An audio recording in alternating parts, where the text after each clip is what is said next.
Goeiedag geliefde disipel van Jesus en baie welkom by nog 'n episode van In Jesus Bybelstudie. Ek wil hierdie week weer 'n finansiële boodskap ingooi en ek deel hoofsaaklike gedagte wat ek Sondag by een van my beste vriende geleer het. En ek herinner julle maar net weer aan die rede vir hierdie boodskappe rondom finansies. Want die woord leer ons in Kolossense 1 vers 13 dat God ons oorgebring het uit die mag van die duisternis na die koninkryk van sy seun.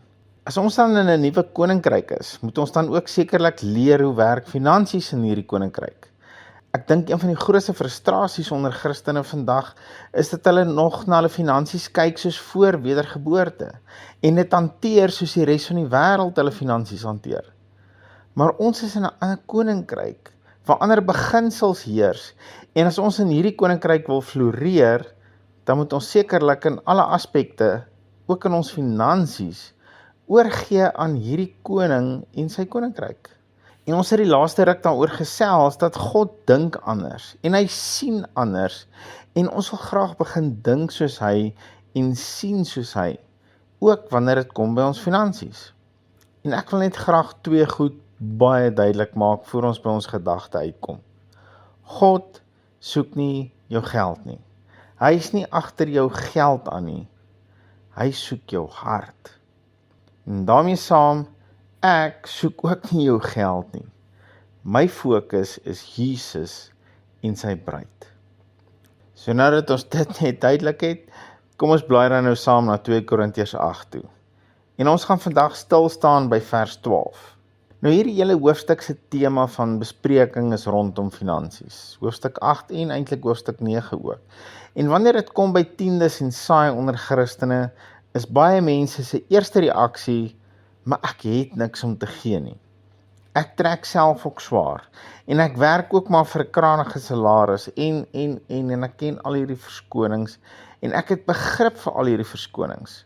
Ons Here Jesus alleen weet, dat ek en Ina alself in bitter noustrop omstandighede was, waar ons ook 'n sent 10 keer moes omdraai, voor ons hom uitgegee het. Ek weet hoe dit voel om in Pick n Pay te stap met 'n calculator en optel soos wat jy die trolley pak en hier na so 10 rye dan gaan pak jy maar weer iets terug wat jy in die tweede ry gevat het want die somme klop nie meer nie. Ek ken daai gevoel en ek sê weer, God is nie agter jou geld aan nie. Hy wil nie kyk of hy jou kan verarm nie.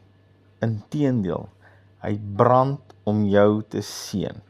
Maar dan wil hy weet jou hart behoort aan hom en jy kyk na hom as jou bron en nie na jou omstandighede nie.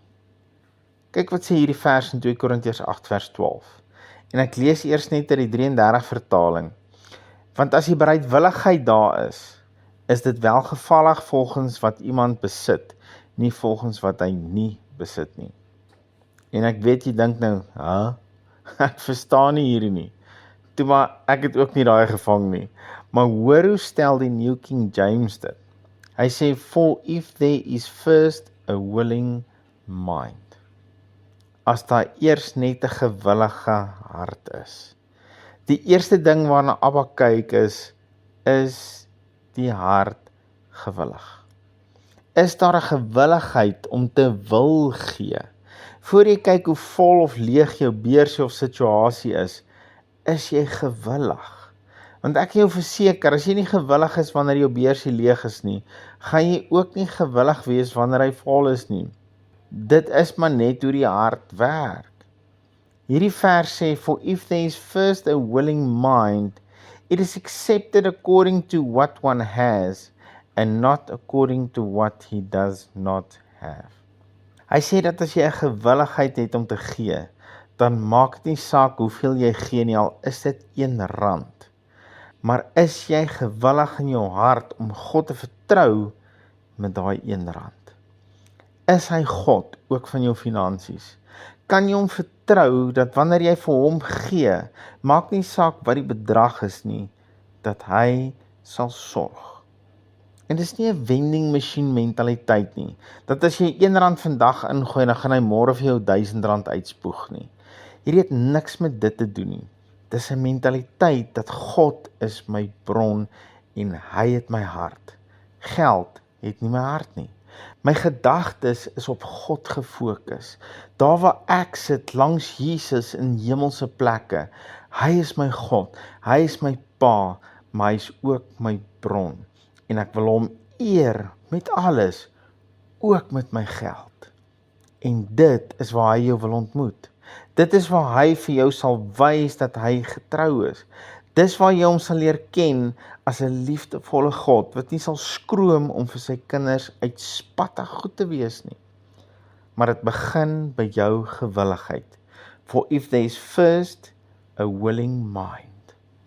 En as jy sukkel om te gee, vra hom.